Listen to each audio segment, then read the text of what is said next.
Good evening to all the dear viewers of this webinar. On behalf of Karnataka State Chartered Accountants Association, I, CA Amar V. Meherwade, member of Indirect Tax Committee of KCA, welcome you all to this webinar on all about appeals under GST. I welcome CA Rajesh Kumar TR, who is the expert speaker of the webinar today. Attendees are requested to raise their questions in the Q&A tab available, and the questions will be presented to the speaker at the end of the session for his views. Participants are requested to ask questions by selecting all panelists drop-down option. Now I would like to give a short introduction of today's speaker, Mr. Rajesh Kumar TR. Rajesh Kumar TR is a practicing chartered accountant having BCom, LLB, FCA and DSA graduate certificates to his credit. He has completed his schooling, graduation and CA articleship at Tumkur and later on moved to Bangalore and has been practicing indirect taxes since 2002. He has started practicing independently in the area of indirect tax in Bangalore after completing 17 years of service as one of the senior partners of Mrs. Hiregange Associates, which is well-known and reputed firms in India in the field of indirect taxes. He has written many articles on central excise, service tax, VAT, and GST for various professional journals and presented a number of papers in various seminars and workshops. He has authored a number of books on goods and service tax, central excise, service tax, VAT, and also he was joint author as well as assisting author for various books. To name some of the books, hands-on book on annual returns, GST audit, GST ready reckoner, GST tariff, practical guide to service tax, central excise made simple, central excise laws and procedures, and KVAT audit manuals.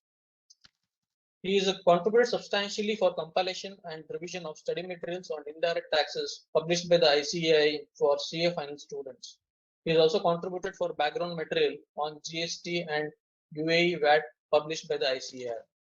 He is a regular speaker and resource person for different programs conducted by ICAI, NACEN, NACIN, as well as Central Excise and Service Tax Department for addressing its members and office bearers. And is also a regular guest faculty at various colleges in Bangalore and other places also. With this brief introduction, I would request CA Rajesh Kumar to please take up the most awaited seminar on appeals under GST. Over to you, sir.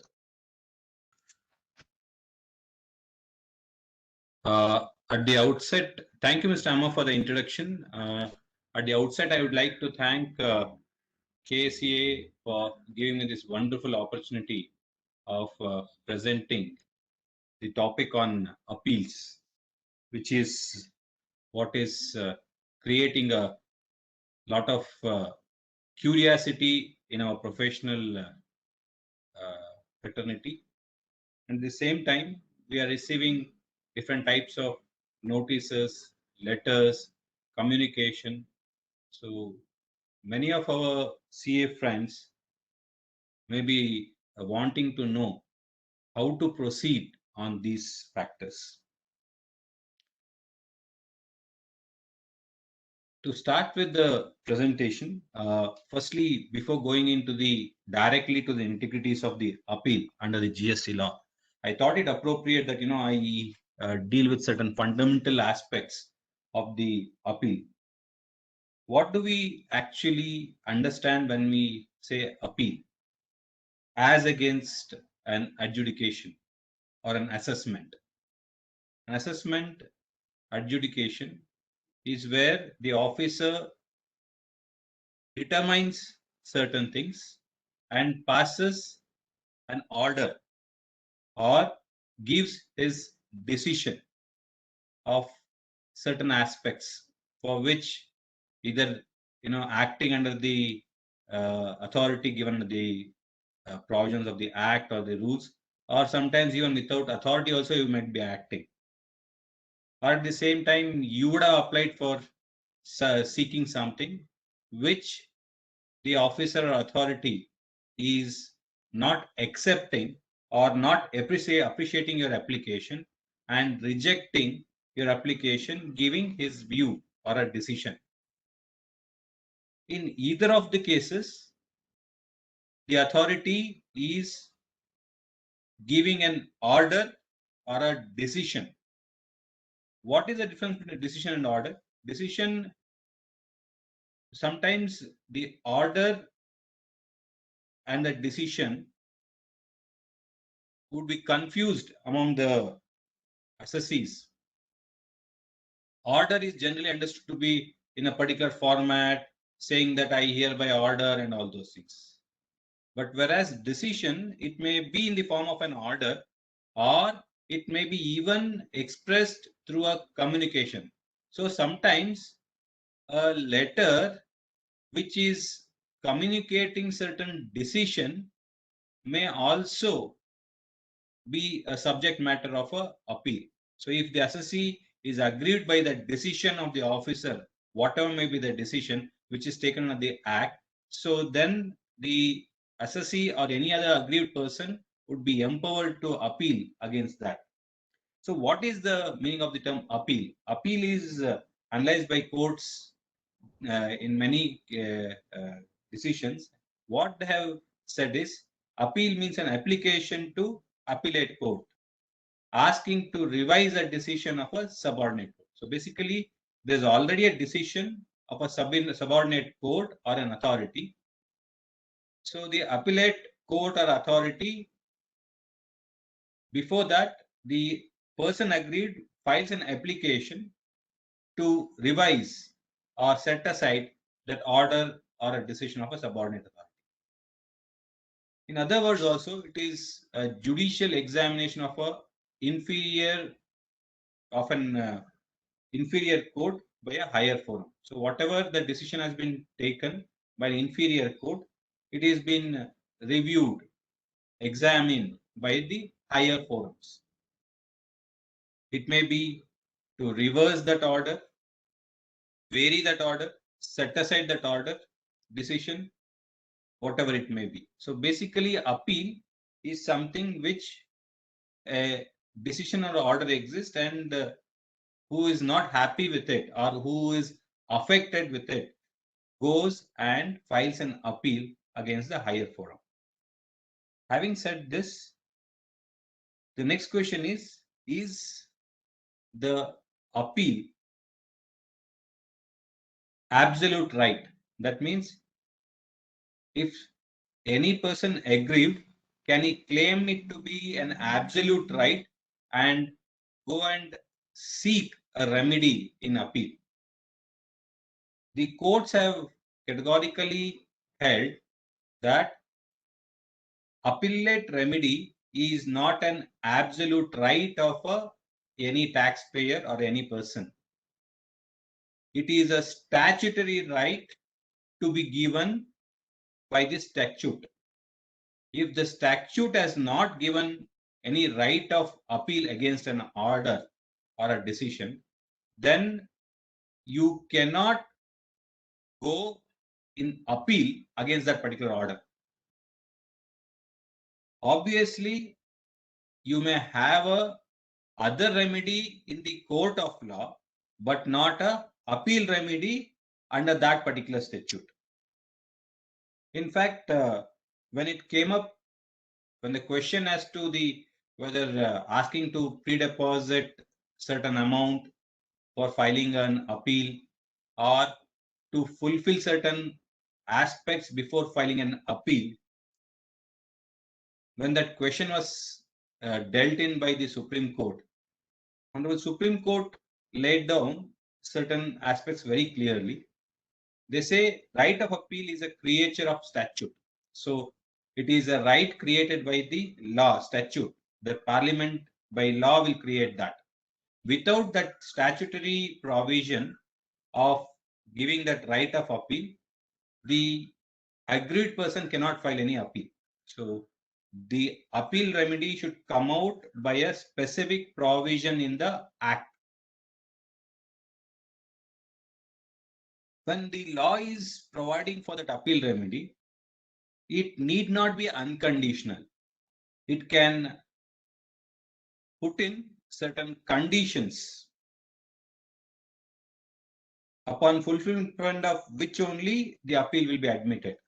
It may be in the form of asking to deposit certain amount or to whatever extent of the amount. However, you can take it if it's totally unreasonable. You may have to take it in a writ petition before the high courts as unreasonable. But there is no bar for the statute to prescribe any such conditions. Why this is very important under the GST law is, in the GST law, for filing an appeal before the first appellate authority, we are required to deposit 10% of the tax amount. When you are filing an appeal against the first appellate authority's order before the tribunal, you are required to deposit 20% additionally, which means 10% at the first appellate authority, 20% at the second appellate authority, probably 30% of the tax amount.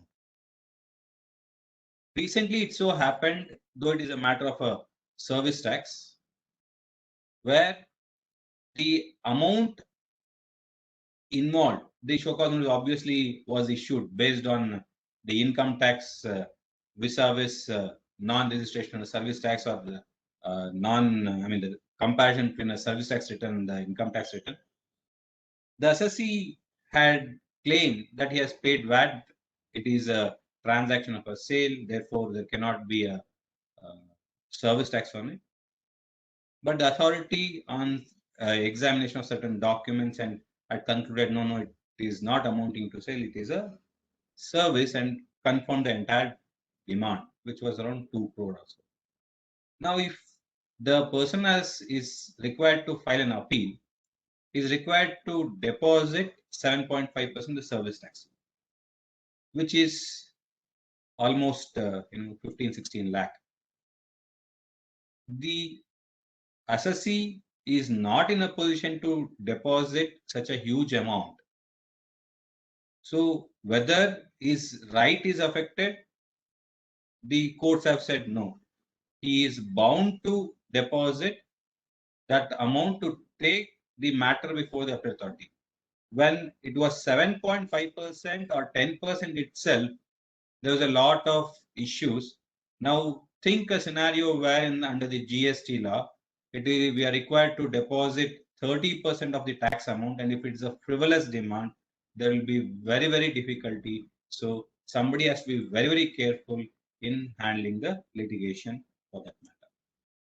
You may ultimately succeed, but to get that particular entry pass into the appellate itself would be challenging if they are not in a position to deposit that pre-deposit. Many of us are seeing various advance ruling which are coming in, and further, consequently, they also appeal against that advance ruling also are decided. Now the question is whether those orders of a appellate authority of advance ruling can be taken before the High Court. In many cases, it has been taken under the writ petition. Why I am trying to explain this is, no doubt, the matter, any order, though there is no appellate remedy, we can take the matter before the High Court under the writ jurisdiction. What should be the basis on which the matter to be taken before the High Court? In this decision, which is appearing on the screen, JSW Engineering, it is clearly explained. You cannot convert a writ petition into appeal proceedings. What is the difference between appeal proceedings vis-a-vis writ proceedings? To put it in a very simple manner, here what can be questioned in a writ petition is a process of decision making, but not the decision per se. You have to challenge there was a lacuna or a lapse in the way the decisions were taken. or the process of making the decision was wrong. Either the hearing was not given, what was submitted was not considered, they ignored very, very important aspect, but you cannot go and seek a remedy like an appeal. So this is what was set out in this decision. This is, I'm explaining this under the GST law. In the restwhile also, law, also when it was a settlement commission, when there was no appellate remedy, still many of the taxpayers had taken against that in a writ petition before the high courts and got a relief. But to what extent you have to convert, I mean, you have to present the case to be a writ petition, it all depends on the way you put across the arguments in that particular case. Take out the issue from that particular thing. Before I go into the appeal, some of the points which we need to understand is, if any order or a decision which is not appealed would become final, it will be binding.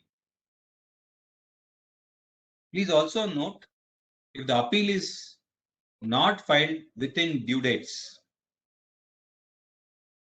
plus the extended period, if any, permitted under the law, then there is no powers given for authority to condone the delay beyond the time permitted under the law. To put it like this, if a statute says appeal shall be filed within 3 months, and further the statute also says, however, the appellate authority is entitled to condone the delay to the extent of 1 month. Now, can I go beyond that 1 month after that condonable period and ask for the waiver of the delay? Honorable Supreme Court has, in Singh Enterprises and many other cases, have held that once that statute has conferred a power on the appellate authority to condone delay only to the period extent of only 1 month, or as the case may be, the authority do not have a power to condone the delay beyond that. When the matter was taken before the courts, they said, when the law is asking him to condone only to that extent, we cannot bypass the law and ask him to condone the delay beyond that time period of 1 month. So therefore, we have to be very, very careful. Any order passed has to be appealed within the due dates prescribed. Further, if it cannot be filed, please do not delay it beyond the time period which is given for extension of filing the extension period given and law for filing the appeal. Now, there may be a situation where an order is passed. First of all, with the condition of pre-deposit, you cannot file an appeal without making a pre-deposit. Okay, you have filed an appeal, making a pre-deposit. Once you have filed an appeal with pre-deposit, doesn't alter the decision already been given in that order, until unless the order is stayed or the order is reversed. I want to highlight here one aspect. There's a difference between stay of the order vis-a-vis stay of recovery of the dues under the order. Whereas in the first scenario, stay of the order, which generally given by the courts, if they are giving so, then the ruling or the decision which is given in that particular order also gets stayed. It will not be, acted upon. Whereas it is only a stay of recovery, then only the taxes or the amount of it would be stayed, but the proposition which has been laid in the order would continue to be operational. So why I am saying that is, based on this principle, now in the statute itself, as far as the recovery is concerned, they have said once you have deposited, made a pre-deposit as per the law, the balance taxes payable shall be deemed to be stayed.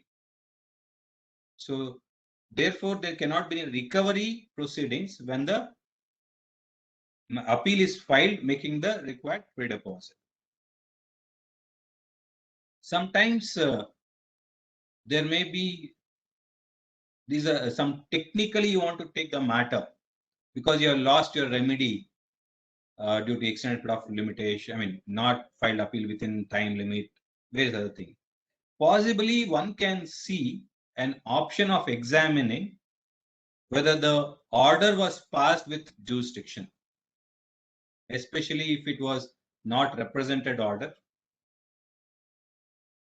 If so, then if the authority who is passing an order was not having a jurisdiction, there is a principle to say when any order passed without jurisdiction is non-est in law. That means non-existent in law.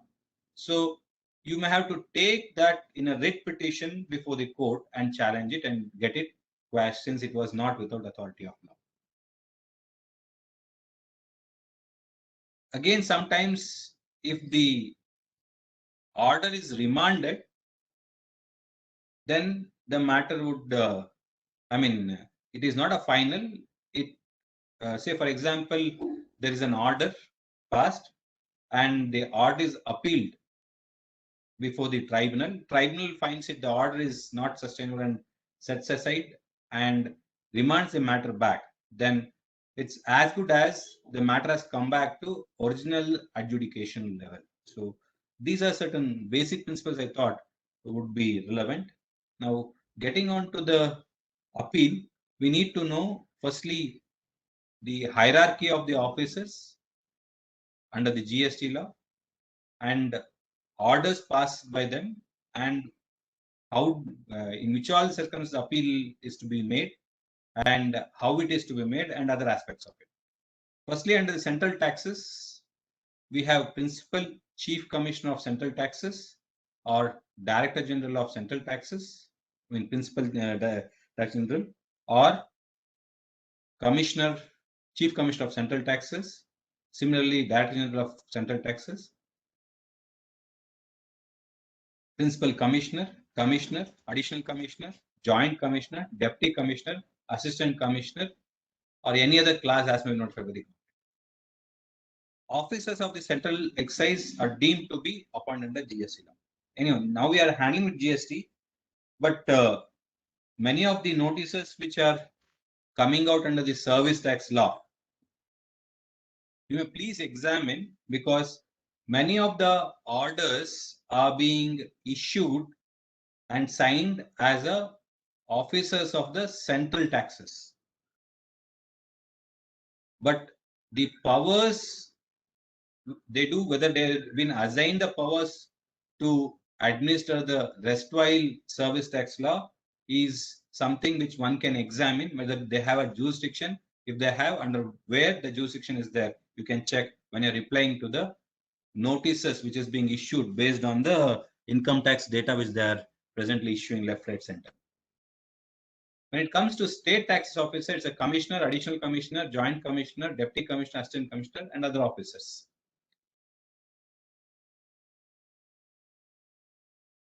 I thought it appropriate to refer to section 116, where it says basically how as a chartered accountant we are empowered to go and appear.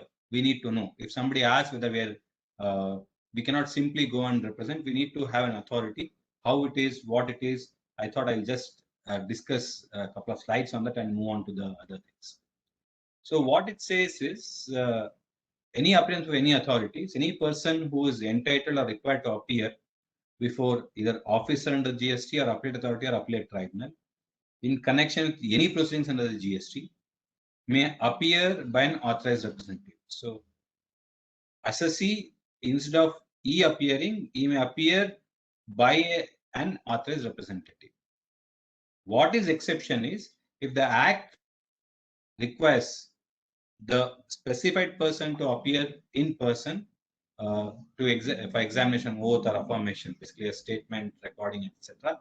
Then he for deposition, then he himself has to go. There, authorized representative should not go and cannot go. Many a times it is seen that chartered accountants go on behalf of the assessees and give a deposition or a oath statement, which is not suggestible because they can be called as an evidence. They will become a people who have given evidence who can be cross-examined. If there is anything error, mistake, they can be also taken into the proceedings. So it is suggested generally a chartered accountant should not go on behalf of assessee for giving a oath statement or affirmation, which also is not permissible. But if he claims that unless he is involved in the day-to-day activities of the assessee.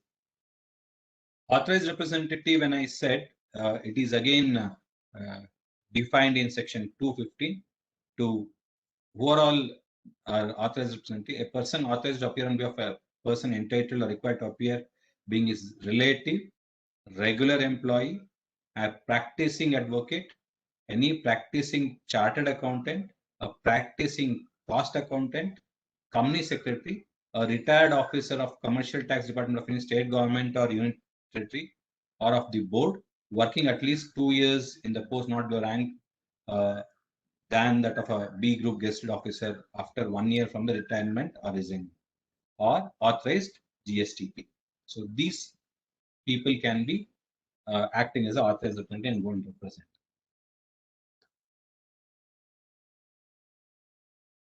Presently, we should understand we are not dealing with one act or one statute. We are simultaneously dealing with 3 different statutes. 1, CGST Act, 2, SGST Act, 3, IGST Act. Though it appears that it is operating like a one, but technically speaking, they are not one. They're all independent. You have to read. If you are actually looking for litigation, it is essential that you have to read this section 6 of the CGST Act, or for that matter, SGST Act. In section 6, what it says, officer of the state are construed as a proper officer even for the central taxes, or vice versa. Officers of the central taxes are considered a proper officer for the purpose of state act as per the notification by the government, either state government or central government, as the case may be. So once an officer initiates a proceedings and he is examining, please understand he is acting in dual capacity of both being a CGST officer and SGST officer if the issue involves CGST and SGST.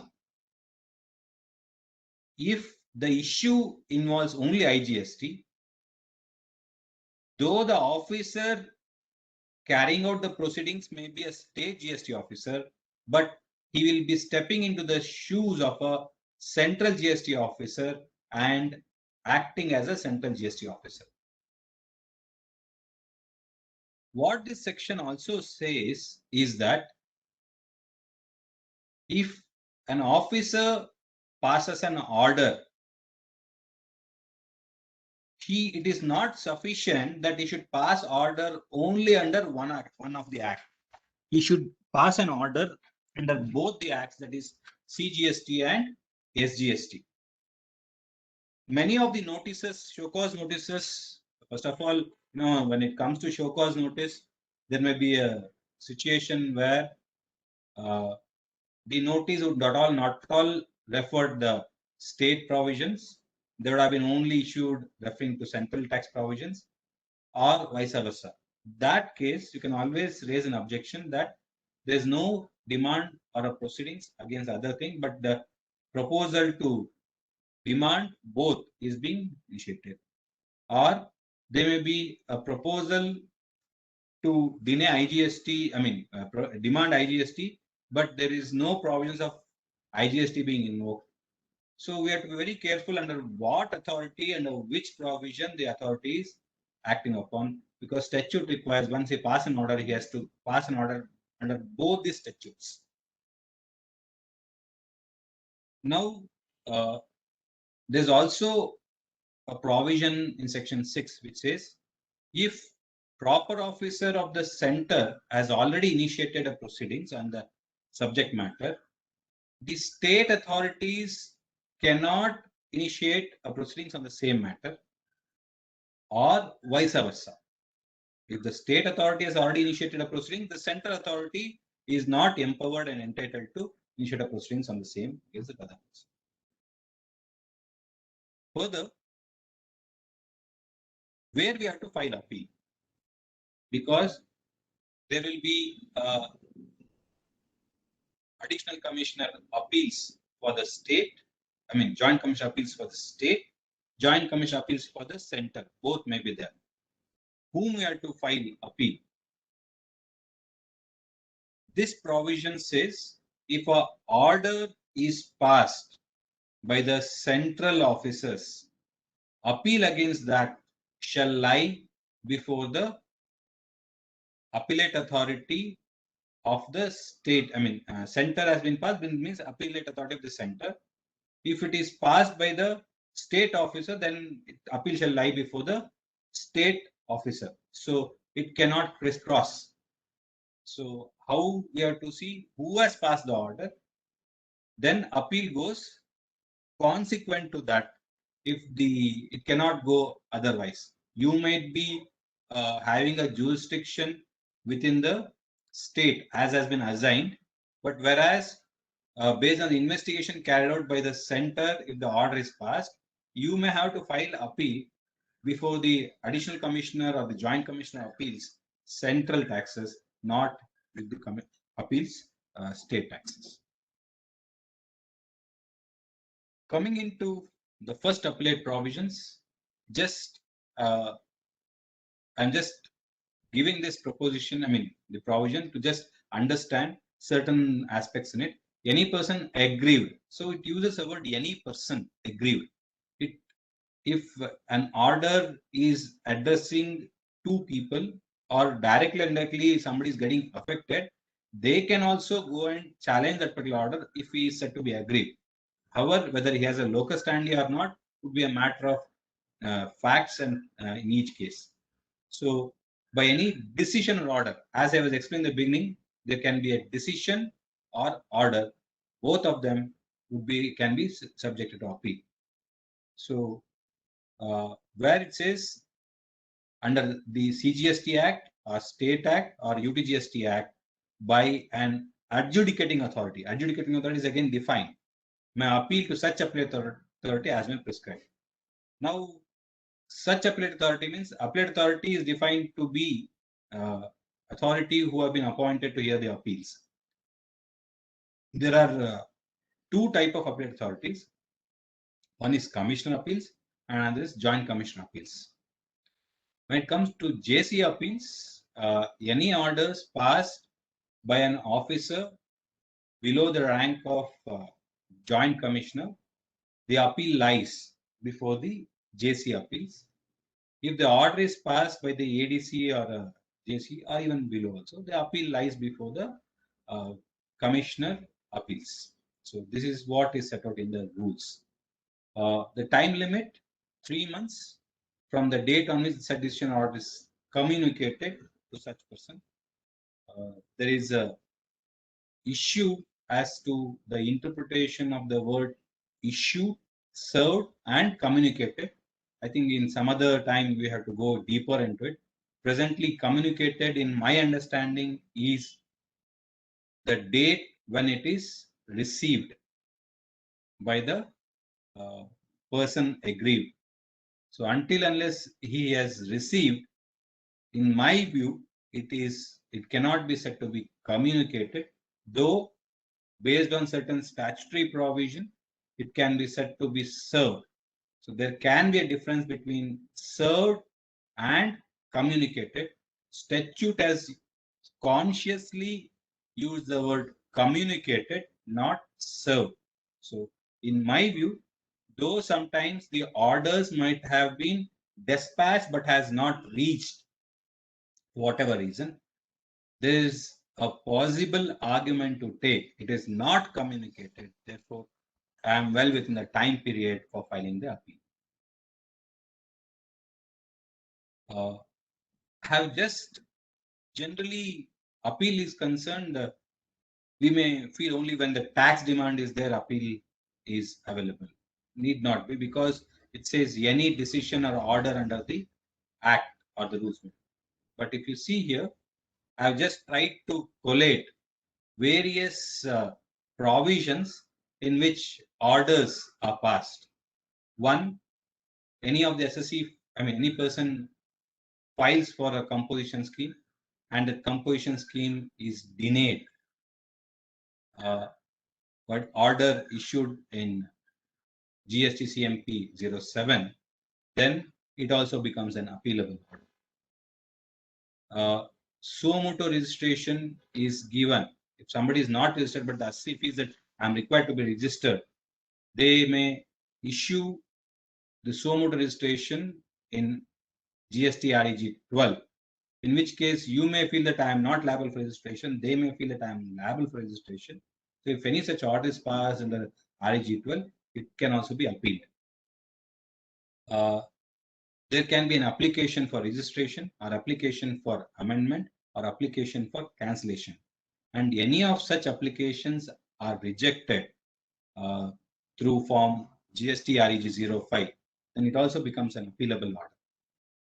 Similarly, registration is cancelled for various reasons, and form REG 19, GST REG 19 is issued, then also you can file appeal against that. Next is if somebody applies for enrollment as a GST practitioner, which is not accepted and rejected, there will be order in PCT 04, which can be appealed to commissioner. Please note here, this is something which I found in the provisions. It says that appeal can be made to commissioner, not under the regular appeal mechanism which is given in section 107. So there's a little conflict on this, but I don't think much issues may be there practically. It's only technically when some academic interest I brought out this point. Then order of cancellation of GST enrollment, again the PCT 07 can be. Next, refund order under section 54(5), where RFD 06 is issued, it can be appealed. Sometimes a refund is sanctioned, but the refund amount, instead of being given to you, is adjusted against some other order.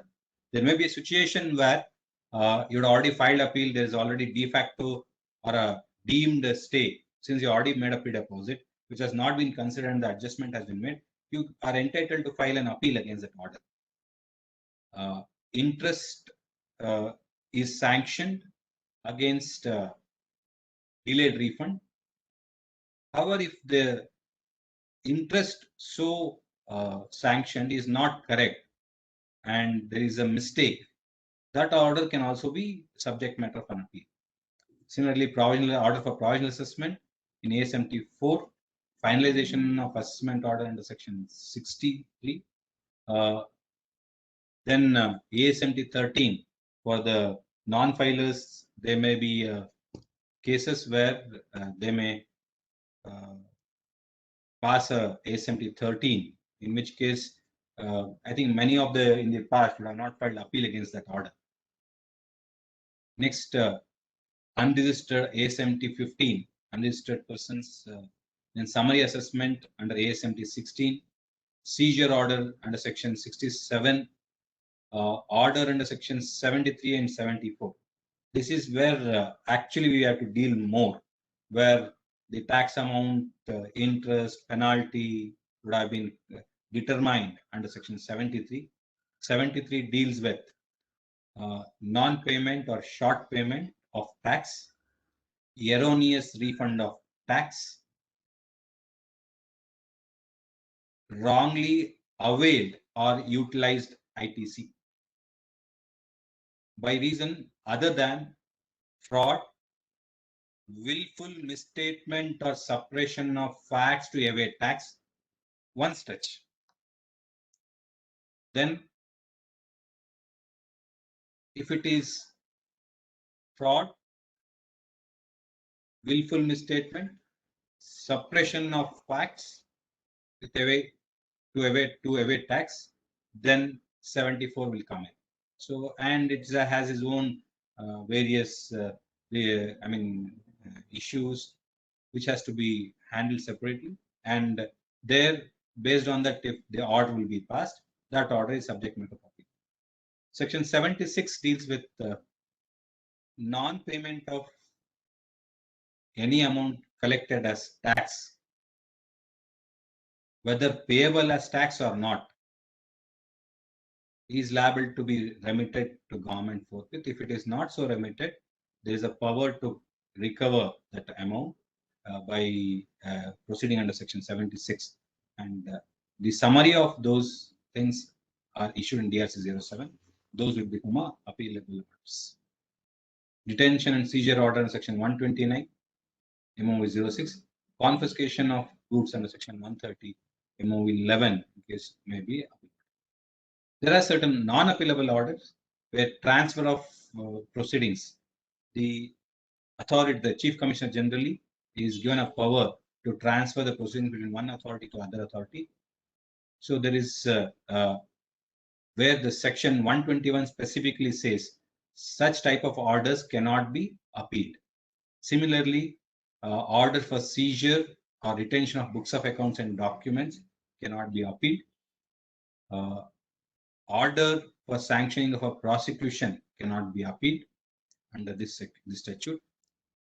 Similarly, when an application is made asking for permitting the payment of tax or any other amount outstanding to pay in installment under section 80, and if it is not accepted or the conditions attached therein is not acceptable, there is no way we can file an appeal against that order to the appellate. I think I've just given you a brief thing. Now, how does the entire thing goes? The flow of appeal, I've tried to put it in this slide and one more slide. The issues to understand can be bifurcated into two. One, any issue, any order having one of the issue involving place of supply. Then how does the flow goes? Adjudication order may be by assistant commissioner or deputy commissioner or superintendent. I repeat, assistant commissioner, deputy commissioner or superintendent. Then the appeal against such order goes before the joint commissioner or additional commissioner appeals. If the adjudication order is passed by the joint commissioner or additional commissioner, then the appeal would go before the commissioner appeals. Unlike in the erstwhile central excise law or service tax for that matter, commissioners are not given a adjudication powers under the GST. Now, when appeal has to be filed, what is the time limit for filing an appeal? Appeal to be filed within 3 months, as we read out, from the date of communication of the order. However, when any order is passed by the adjudicating authority, if the commissioner feels that the order is not correct, I'll cover various other aspects later to that, but I'm just giving you briefly. Then they can direct the officer below him to file an application before the appellate authority. Such application filed by that officer would be treated similar to that of an appeal filed by an assessee, and will be dealt accordingly. So basically, an order can be appealed by the assessee from one side. At the same time, if it is not prejudicial to the interest of revenue, if it is affecting the interest of revenue, then they can also file appeal against that before the appellate authority. So there's an equal right given for the department also to file appeal against a particular adjudication order. There may be a situation where the show cause notice was issued saying that the input tax credit on 5 different items were not eligible. Out of that,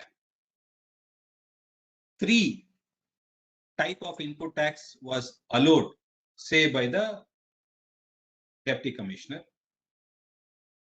2 of them were confirmed.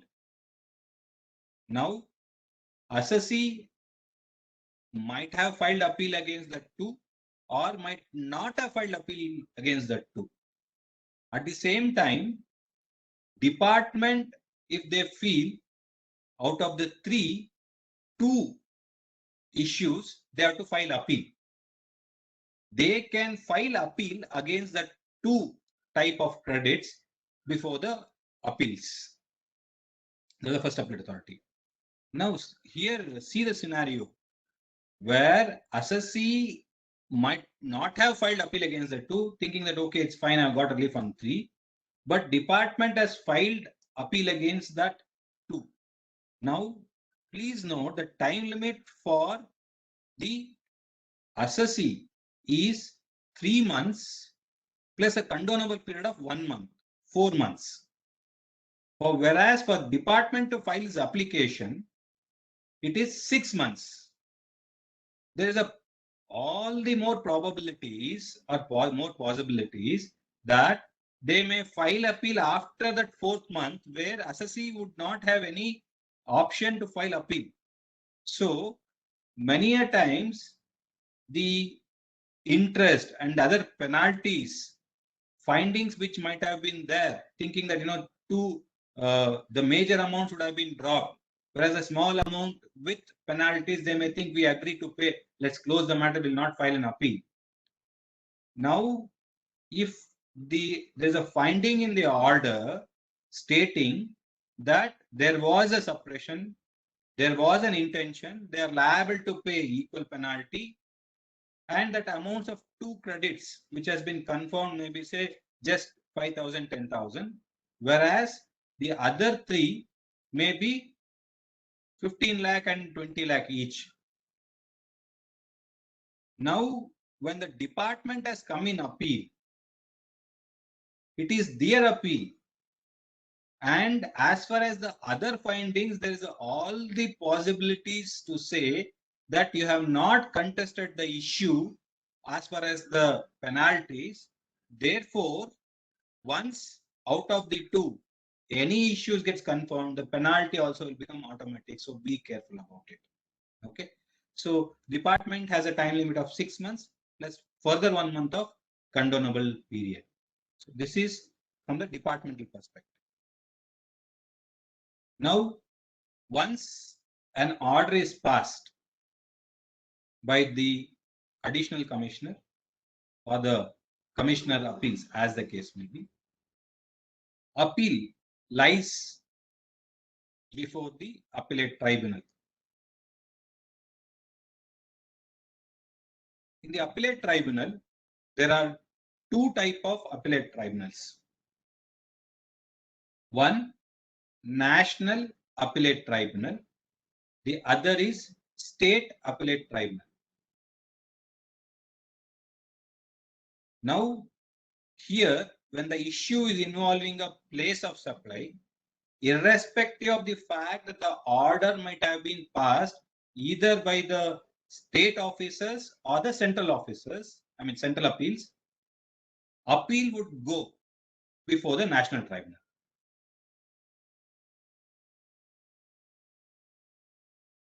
The time limit is 3 months, whereas for the department it is 6 months. Whereas in the first appellate authority, the condonable period was 1 month, whereas before tribunal it is 3 months. Now, since the appellate tribunal itself has not been constituted, what happens is by removal of difficulty order number 9 of 2019, they have said that 3 months or 6 months, as the case may be, is from the date of communication or from the date the president of the tribunal enters the office after the tribunal is constituted.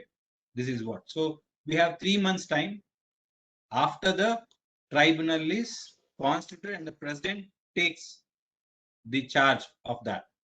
So any order which has already been passed by the appellate authority, first appellate authority, you should look at it whether that involves any issue as to the place of supply.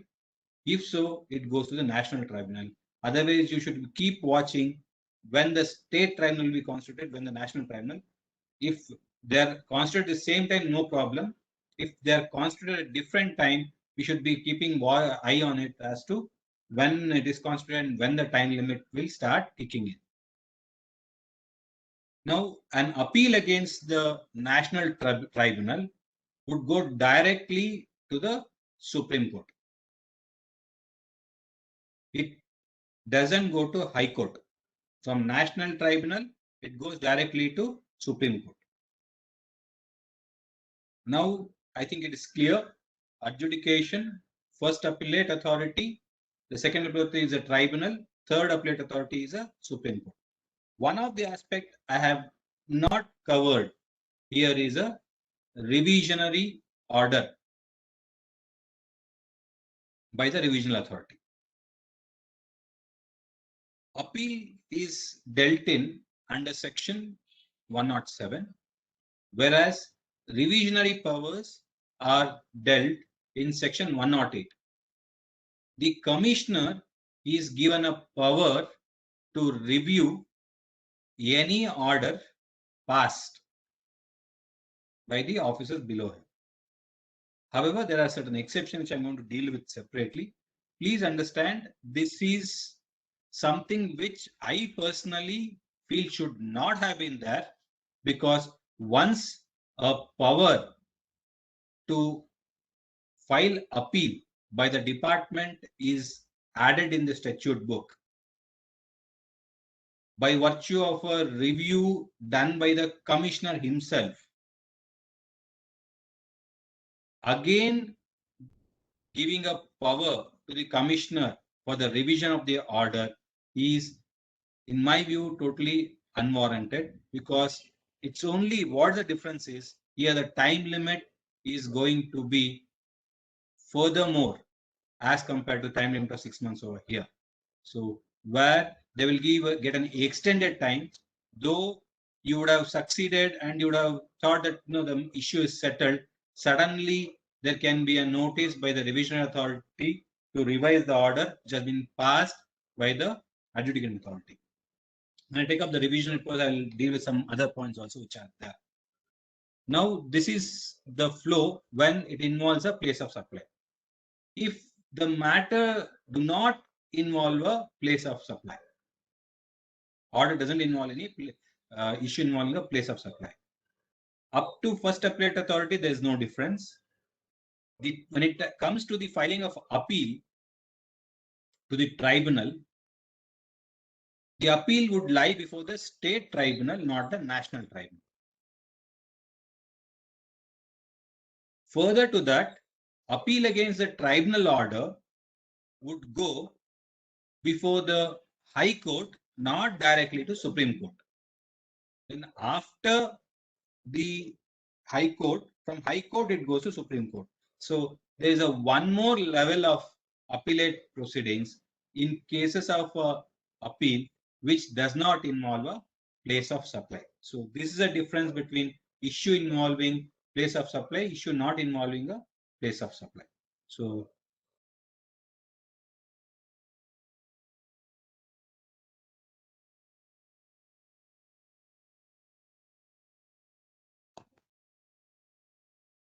okay, when it comes to the appeal, I said pre-deposit is a condition.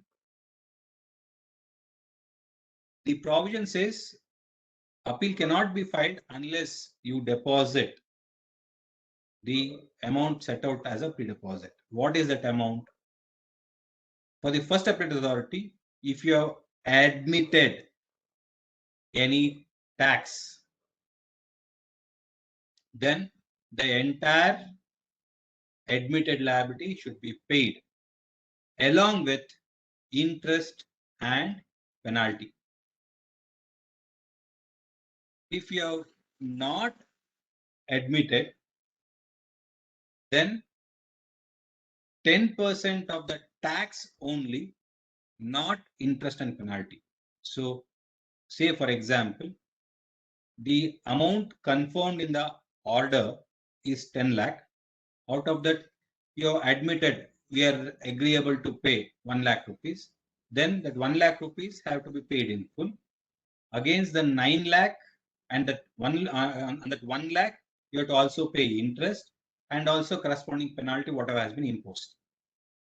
Now, when it comes to the balance 9 lakh, if you deposit 90,000, it would suffice.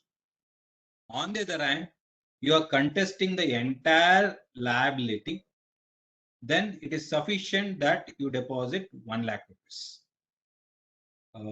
When you are contesting, generally it is said, though sometimes on merits you may not have case, but you can always contest the issue based on some technical points, on limitation and any other aspect, and say that you are not admitting, you are contesting, then automatically the amount to be deposited and would come down substantially. Now, when it comes to second appellate authority, admitted liability, full tax along with interest and penalty, there's no change. For the remaining, in addition to whatever would have been deposited at the first appellate stage, you have to deposit 20% of the tax. In fact, if we carefully read this provision, there is a little bit of anomaly as to a case where if any authority, say for example, the first appellate authority order is revised by the first appellate authority. Original authority confirmed 10 lakh in the example which I said. When you had filed appeal before the appellate authority, full amount you are contesting, you are deposited 1 lakh rupees. Now, the first appellate authority sets aside the demand to the extent of 5 lakh. So the remaining amount, what is to be deposited, the question is whether on the 5 lakh, again 20%, which is 1 lakh, should I deposit, or I should compute 30% on 5 lakh, reduce the amount which is already deposited and pay only the balance amount. I think this is somewhere still a clarity is required. Since the appellate tribunal is not constituted, we have not faced this yet. Once that comes up, these issues will come up. At that time, probably there may be some clarification would be issued to see how to deal with it. Or at least the tribunal itself or the courts may come out and clarify this position. Logically speaking, it cannot ask additional, 1 lakh. It has to be recomputed, taking the entire revised demand. the provision specifically says on such payment, balance amount is stayed for recovery. Please also look at section 78. If any amount ordered, any order is passed and there's a liability, if it is not paid within 3 months, the recovery provision starts. So if any of, to the extent of these amounts are deposited, though you might have maybe taking some time to file appeal, it is suggested that you deposit an intimate so that you get an automatic stay for the balance recovery. The procedure as far as the first stage appeal is concerned, as I explained, appeal to be filed before the JC appeals if order is passed by AC or DC. Then if the order is by additional commissioner or joint commissioner, to the commission appeals. Time limit I explained already. Appeal form is APL 01. Electronically or manually. Presently, only as I understand, the refund is only activated. Otherwise, no other appeal filing things. Orders are not getting uploaded, so it may not be possible for us to file appeal electronically. We may go ahead and file manually. Signature, whatever the person has notified for filing return is equally applicable here. If you are filing the appeal electronically, within 7 days of filing online, you have to go and submit the certified copy of the order. If there is a delay beyond 7 days, then they will not consider the date of filing appeal through electronic mode. They will consider the filing of the physical copy as the date of filing of the appeal. So if it is delayed beyond 7 days. Departmental appeal, which I was mentioning, if the commissioner either on own or on reference by the counterpart, which may be state officer or central officer, UT officer, will pass an order directing the subordinate officer to file an appeal on the issue mentioned in the order. So they have got 6 months to file appeal. Extension of 1 month is available. Appeal form is APL 03. Obviously, the authority has to pass an order. He is required to conduct a hearing, and after he will pass an order. But if you carefully read the provision, there is something which is interesting. What it says, after hearing and if required, making further inquiry, he can pass order. So commissioner is having a powers to make a further inquiries. Now, what orders he can pass? The order can be confirming the demand or confirming whatever the impositions, modifying the same or annulling the same. However, it cannot remand the matter back. If they want to enhance the demand, please note, generally it is said in the show cause, in the adjudication provisions in section 75, it says the order cannot go beyond the amount mentioned in the notice. It cannot go beyond the ground set out in the notice. Now, here, take a situation where, in the example which I was telling, there was an order dropping the demand. Department has not filed an appeal. Can the appellate authority voluntarily go ahead and enhance the demands? In my reading of this, since the provision is dealing with departmental appeal as well as the assessee appeal, this enhancing a demand should be read in the context to harmonize. There's a departmental appeal. So therefore, if you are appreciating the departmental appeal or you are wanting to enhance the demand based on the departmental appeal, you cannot do without giving an option of hearing. So this is what I am trying to understand. And it is not that without department filing an appeal, the appellate authority voluntarily cannot increase the demand. So that, in my understanding, based on the judicial precedents, it cannot go beyond the subject matter of appeal. That is what I am just trying to say. Now there is also a second provision over there which says if the appellate authority finds that there is a short payment or non-payment of blah blah blah, then he can issue a new notice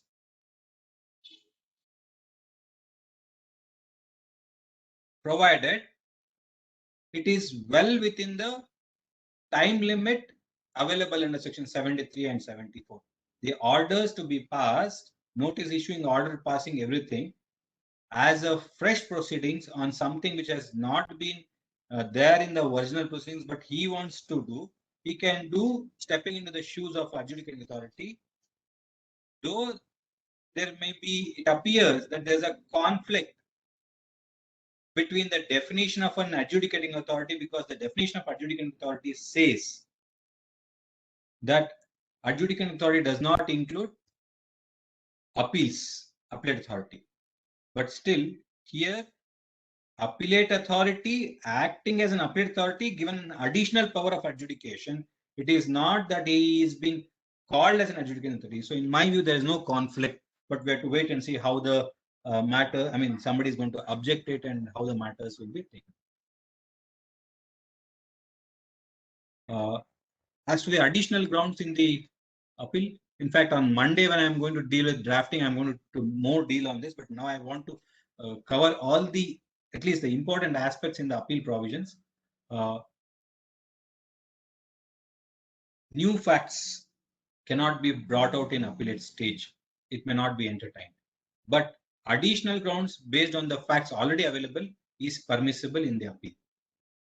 Additional grounds which are not part of the grounds of appeal is permitted only if it is satisfied by the authority, that is appellate authority, that the omission was not willful or unreasonable.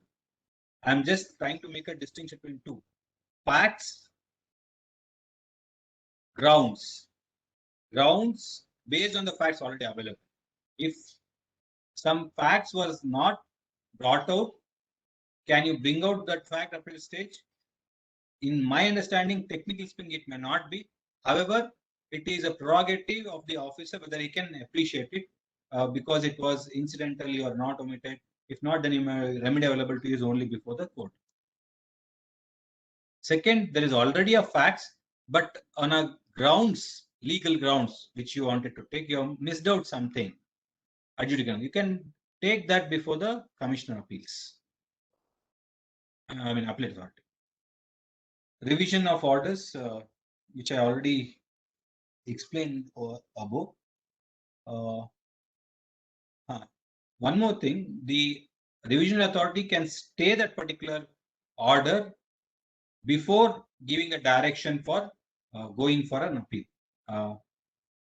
The revision can be made if such order is erroneous as far as the prejudicial interest of revenue, or is illegal or improper, or has not taken into account certain material facts, whether available at the time of issuance of said order or not. Please note, this is something which is extending the scope and creating uncertainty for assessees.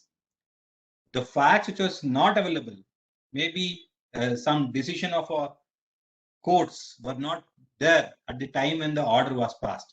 Subsequently, the orders of for higher courts comes up against the SSC. Based on that decision, there is a possibility that revision authority can reopen the case and ask to file an appeal. So it is very, very dangerous in my view. maybe representation is required on this to remove this authority or sync the time limit in the same as is there for a departmental appeal.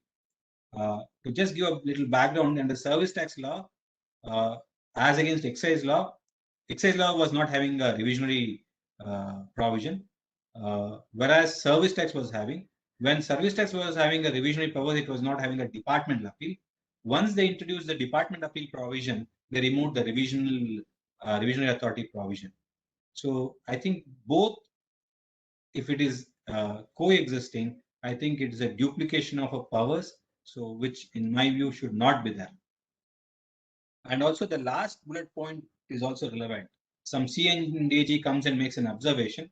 Consequent to that, they, in order to save their skin, they may file an appeal against that and create unnecessary litigation.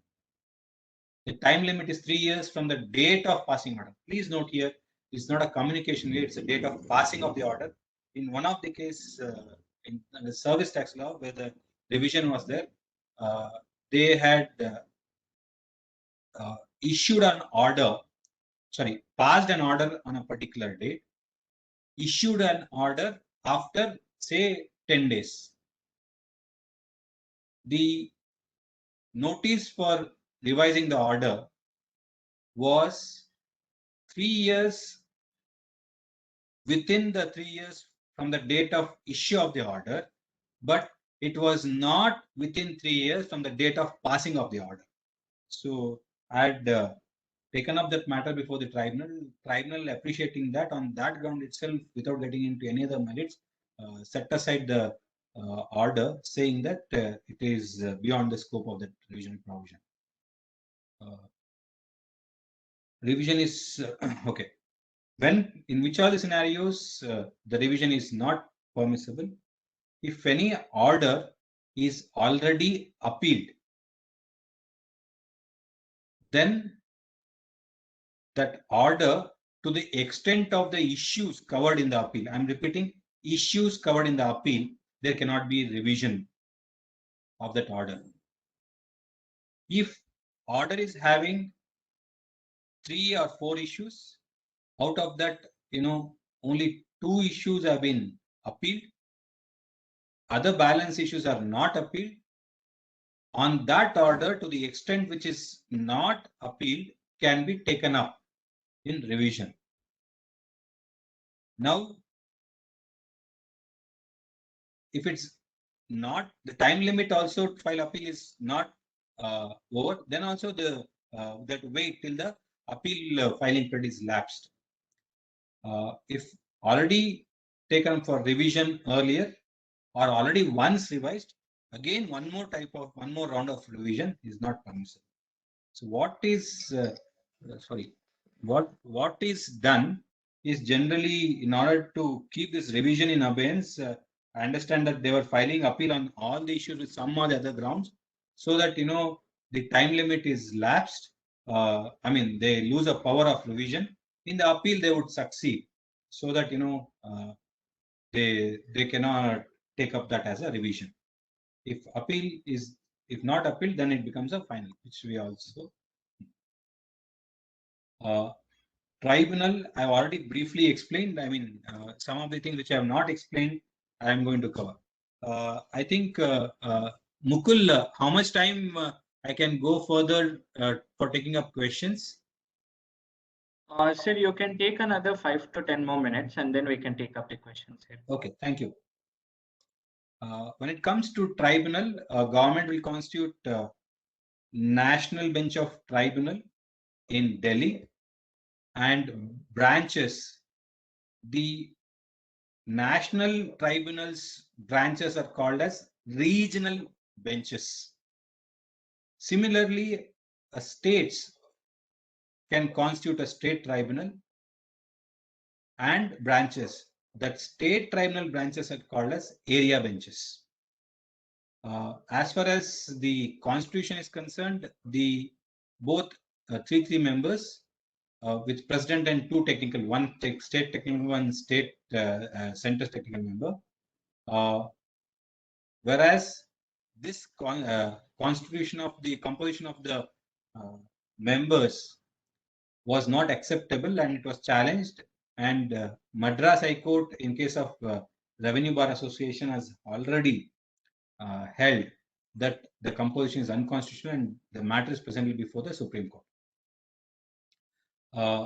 GST will notify the state bench to be the tribunal for hearing in that state. So, because for a CGST Act relating to CGST issues which does not involve place of supply, the matter has to be heard by the state bench. Therefore, CGST says the state bench of state tribunal is to be treated as a tribunal for the purpose of the CGST Act also.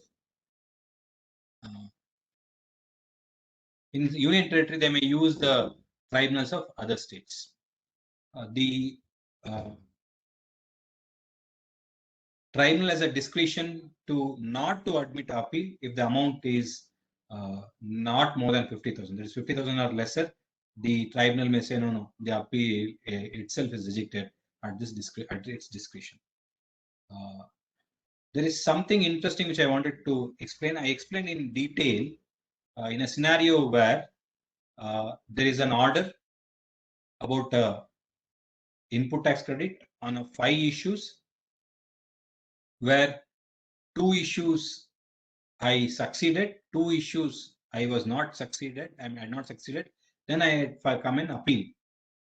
Department also comes in appeal. I had told one more scenario where I had not come in appeal, but department had come in appeal.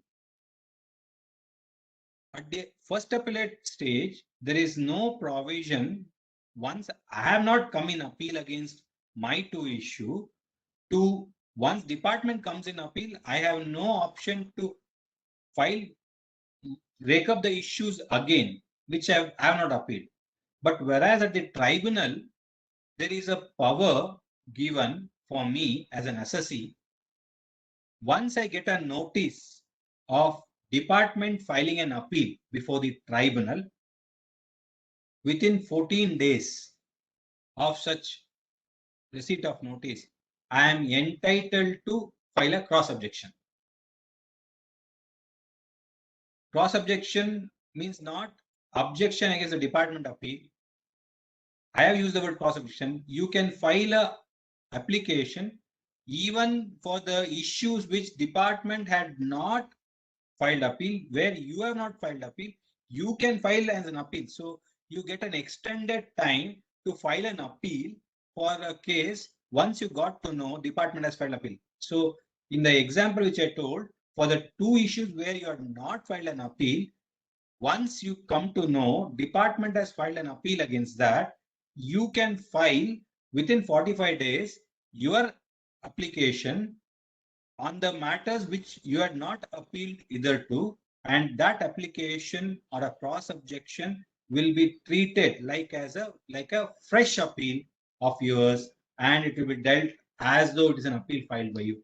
So this is where there is a difference between the tribunal stage and the first appellate stage. As far as the fees is concerned, the appeal is 1,000 rupees per lakh of the tax or ITC, whatever it is, a difference tax, but up to maximum of 25,000. This is what is stated in the CGST Act. If I go back and read SGST Act, even there the same provision is there. Does that mean if I am filing an appeal which involves CGST and SGST, where CGST is say 10 lakh, 10,000 would be appeal fee under the CGST Act, and there is a SGST of 10 lakh, then again 10. And if it is, no doubt per lakh it may not make difference, but the maximum would make a difference. If both put together it is coming to 50 lakh, then the amount which I need to pay as appeal fee is 50,000, sorry, not 25 lakh, 25,000 or 50,000 as the case may be. Now, one more question which came up was, if there is also an IGST demand, then IGST Act is operating simultaneously, adopting all the provisions of CGST Act.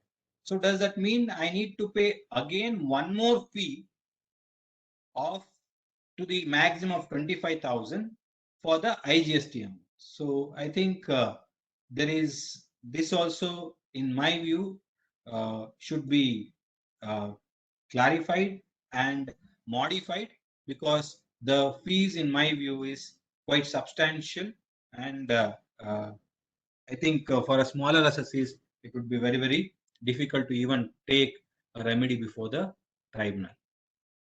I think I am able to cover all the points which I wanted to cover.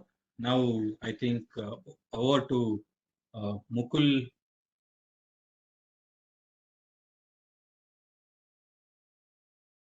Mukul, questions, how do we take? Yes, sir. I have collated all the questions. I will be presenting it to you for your advice on that. Yeah, should I close the presentation? You can let it remain, sir. If someone wants the contact details, they will make a note of it. Yeah, fine. Yes, sir. So the first question for today's session is it possible to request a stay at the High Court against the mandatory pre-deposit under GST appeals? That is the reason why I explained the decision of Supreme Courts. Already similar appeals came up before different high courts in the context of Central Excise Act as well as Service Tax Act. None of the high courts appreciated and entertained that particular stand.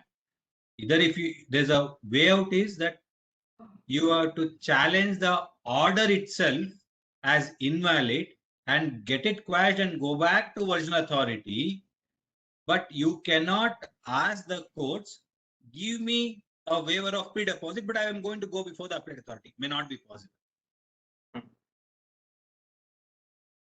Yes, sir. So the next question is, this is in case of refund. Can repeated issuance of deficiency memo, even though deficiencies are rectified, are issued for refund application, can an order, can this be appealed against? No, I think that is neither a decision nor an order in my view. They are merely asking for information. Until unless the order or decision is passed, it is not an appealable proceedings. You may complain against that to a higher forum, but not appeal. So the next question is, in Karnataka, do we have ADC appeals, or is it only one cadre of appellate authority, that is Commissioner appeals for central tax cases and Joint Commissioner appeals for state taxes? No, actually, central taxes is ADC appeals is there, but actually that is additional commissioner, joint commissioner, they share the same position. So that is there. Commissioner appeals, who is also there, but most of the time they are hearing the erstwhile cases of the service tax and the excise matters. If the order passed by ADC or JC, I do not know whether the proceedings have come to that level yet, where ADC or a JC is adjudicating the matter. If they are adjudicating a matter and passing an order under the GST, then appeal would lie before the Commissioner appeals.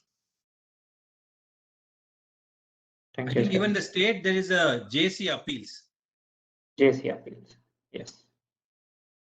So, if the first appellate order involves one of the issues as place of supply and the other issue as input tax credit, is there a requirement of filing two different appeals? No, not required. One appeal against one order. If that order involves one of the issues as a place of supply, then that it takes that route. So there may be a situation where the same issue, which is not the place of supply, still will be decision will be rendered by the national tribunal and also by the state tribunal. And always there may be a situation where they may be thinking who has to follow whose order. Will there be I am also equal, I am also equal, I need not follow national tribunal. The hierarchy of principle of judicial discipline, whether they would be placed at a same position or hierarchical position, we have to wait and see. If the appeal is in relation to ITC disallowance on account of place of supply is not same as LOS, will that be before national tribunal or state tribunal? I think issue may not involve place of supply. We have to see whether the denial or non-denial is dependent upon the determination of place of supply or merely an incidental question. But if you are raising that as a one of the dispute in that, then it involves a place of supply. So based on the facts, we may have to determine whether it is one of the incidental element which is not in dispute or merely a consequential effect, or it is also a matter of dispute to be decided. If it is a matter in dispute to be decided, then obviously it has to take that route. Okay. Sir, will there be two state tribunals, one under state taxes and one under central taxes, as how we presently have for SESTAT and CAT? No, there will only be one state tribunal where either the orders passed by the central officers or state officer, both will go there to the state tribunal if it does not involve a place of supply. On the other hand, there will be only one national tribunal, either in the state or multiple state put together, one place may be there, where we may have to go. There will be all the orders either passed by the state appellate authority or a central appellate authority will go before them. It involves a place of supply. There will not be two tribunal for a jurisdiction for a same. So continuation to this, in that case, will there be a national tribunal set up at every state? No, need not be. It will be national tribunal, may state, 2-3 states may be combined together. Regional benches they call. Unlike like in the Central Excise and Service Tax, Bangalore was having, Hyderabad was not initially having it. It got later. Kerala was not having. Goa doesn't have. They go to Maharashtra. That is Bombay. So like that, 2-3 states combined, there may be a regional benches where the jurisdictional states may have to go to that particular regional benches. Okay. Sir, is there any tribunals that have already been set up under GST? No, that has not been violated. The provision itself is challenged and under dispute, so they are not constituted. Though they said that they are going to set up, but it was not given effect. Sir, is there any specific form for pre-deposit, or is it just normal deposit into electronic cash ledger, sir, for appeal? No, it is not credit to electronic cash ledger. You have to transfer from your cash ledger or credit ledger, as the case may be, to the by DR03 as a pre-deposit. Okay. Sir, can the pre-deposit be made through the balance available in credit ledger? There is no restriction, as I am seeing. So those similar provisions of not to remand was there in the erstwhile law. There were remand orders from Commissioner Appeals. Is it the same under GST, or appellate authority cannot remand here? Actually, the remand by referring to couple of decisions of high courts, they were doing it. I really do not know how it is going to take a shape under the GST law. We have to wait for seriously somebody challenging that powers of a remand by the authority. See, there is a difference. There was a distinction which was made. Appellate authorities, having given a finding, can direct them to quantify, but not redetermine the case. So always that was the issue. in fact, that was misread to be a power of remand. Sir, an assessee has filed an appeal against cancellation order of registration, and subsequent to filing of the appeal, the notification has been issued by CBIC stating that due to the pandemic, all orders of cancellation passed can be considered again on an application made by the applicant. In this case, is it necessary to withdraw the appeal? I think, in my view, yes, or you can keep it pending, because generally there is a principle that you cannot persuade for a remedy simultaneously before two authorities. Okay. Yes, sir. So, new facts cannot be brought at the appellate stage. Is there any specific provision debarring us to bring it out, sir? It is a generally appellate authority is supposed to deal with what has been dealt by the adjudicating authority. Okay. Here, when I was reading the provision relating to appeals, 1 minute.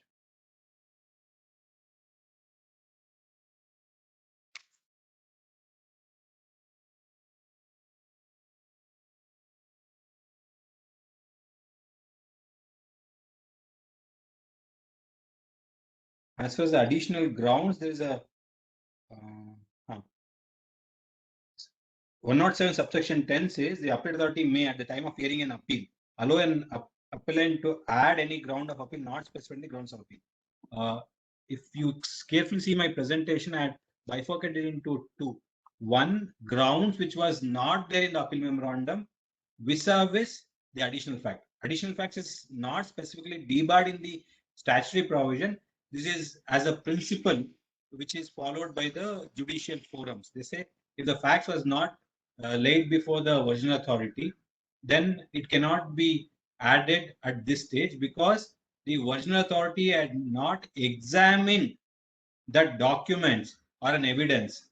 So without giving an opportunity for an adjudicating authority to examine that evidence, and where the appellate authority cannot sit on examining all those documents, so that is the reason generally they don't admit any additional facts and evidences before the appellate forum unless specifically permitted.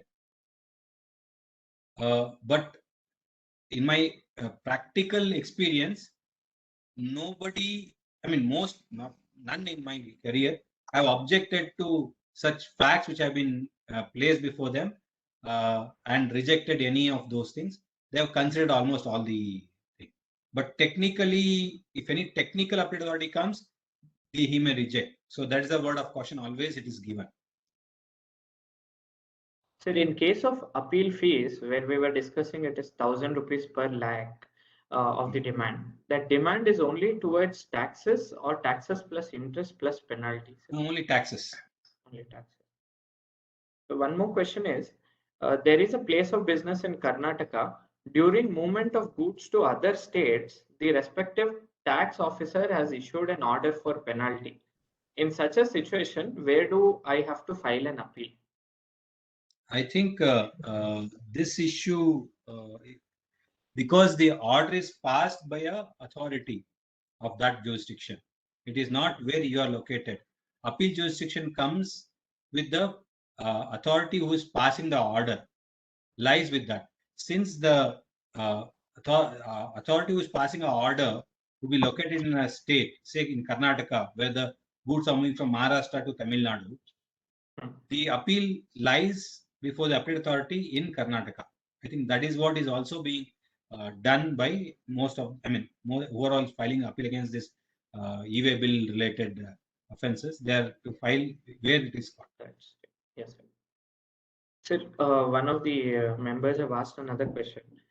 If the appeal has been filed online, is it required to submit the copies through a physical manner? Should we resubmit the appeal document? Not the entire appeal.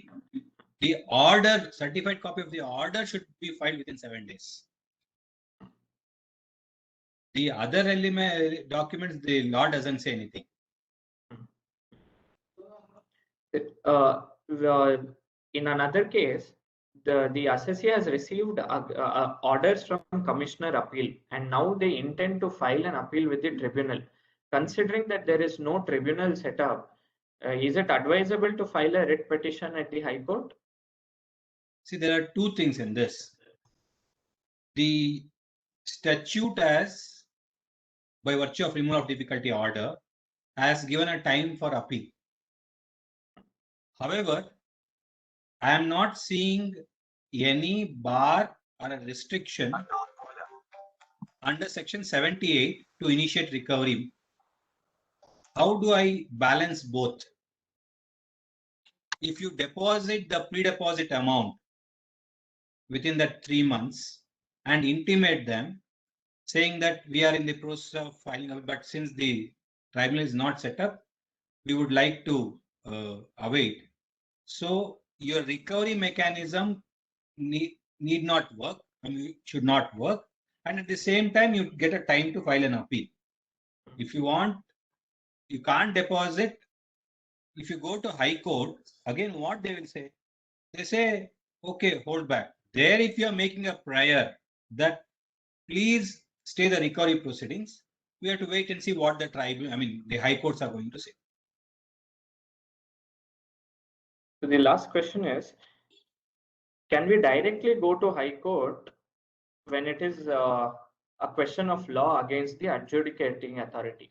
High Courts will not entertain. They will say if there's an alternate remedy, why are you coming before me?